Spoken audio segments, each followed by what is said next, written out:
Well, I wonder if I may be permitted to quote the bard, Banquo. I wonder if this government has not eaten upon the root of insanity which does make prisoner of reason. Now, it seems to me that every day I wake up things get worse, and I've mentioned this before. And I also said, I tweeted a little while ago when Boris said the reason that the case numbers have fallen is not because of the vaccine, it's because of lockdown. Now, he gave this statement on August the 4th, I think it was. With no statistics, it seemed to be a purely subjective suggestion. And I looked at it and I tweeted at the time, I thought, hello, something's afoot here. He's not suggesting that the fall off in cases are due to this mass medication, but due to mass lockdown. And that led me to believe, because I understand political speak, having been in the game myself, what's he angling at? And I suggested in my Twitter that he's angling for another lockdown in some form later in the year, probably in autumn. And my New Year's Eve broadcast, at the beginning of this year, I said we're never coming out of lockdown. Lockdown is going to be with us forever in some form. And of course, I've been proved right in spades. And I think the next lockdown will probably take place round about October. And it might be a regionally based form of lockdown or something very much like it. So we're clearly never coming out of it. We're never getting back to normal. And everybody's talking about the new reset. And the new reset, of course, means that we won't have our freedoms back. And all over the world now, people are beginning to push back on this, whether it's in Australia or Europe or North America or indeed our own London.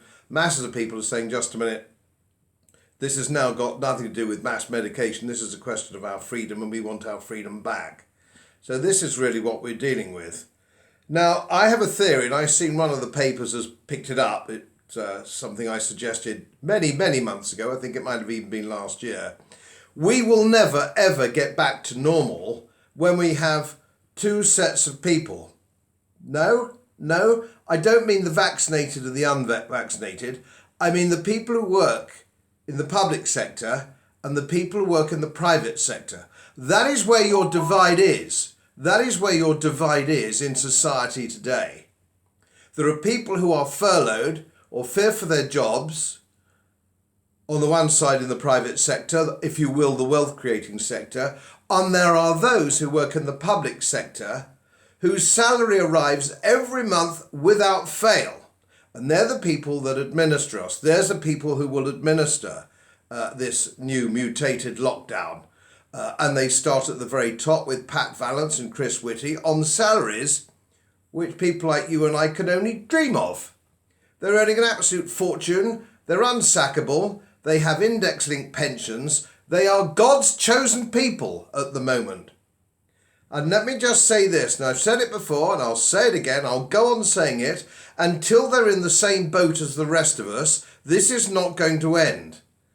I suggest that they go on half pay as soon as we go into lockdown, and they don't come out until we get back to normal. And it will concentrate their minds. It will make them think. It will make them part of the overall community. We have to do this. There are millions and millions and millions of people in the public sector who simply haven't felt the draft. They're at home. They don't care how much we're locked down. Apparently only one person in 4 in Whitehall has actually turned up for work. And it's probably the same at your local council. And our rates go up, our taxes go up. While these people simply don't have anything to do with the world in which we live. So let's make sure we put the pressure on for these people to join us in our world, and that means that they go on to half pay. I would suggest half pay, and I think the Pat Vallances and the Chris Whittys and all these people will very soon change their tune. And I'll sign off just on apropos of something else, my last video, because I've been contacted by a lot of my friends in the Irish National Health Service, a lot of nurses and doctors, and they've asked them, they're beginning to push back about the concept of mass medication for children. And I've already commented enough on this, I don't tend to go down that route. But I did say I'd make one little message, all right, for them. The Hippocratic Oath for doctors. And what is it? Let's remind everybody, and let's remind them. First, do no harm. First, do no harm. If you're medicating children and young people who can't possibly have all the information to hand to make a sensible decision about this, we don't know what the long-term effects are. The pharmaceutical companies say they don't know what the long-term effects are because they cannot indemnify anybody, and that's why. So look into your own heart. If you're a doctor and nurse, if you have a young person in front of you, particularly if they don't have parental consent, think, are you doing the right thing? Are you doing the moral thing? As most of you know, my work is very heavily independently research-based. And I get my information from all over the world. It would help if you press the subscribe button and the little bell next to it, because the more subscribers I have, the more likely it is that international independent research institutes will share their material with me. It's most helpful, and then of course I automatically share it with you. So surprise, won't cost you anything. Thank you very much.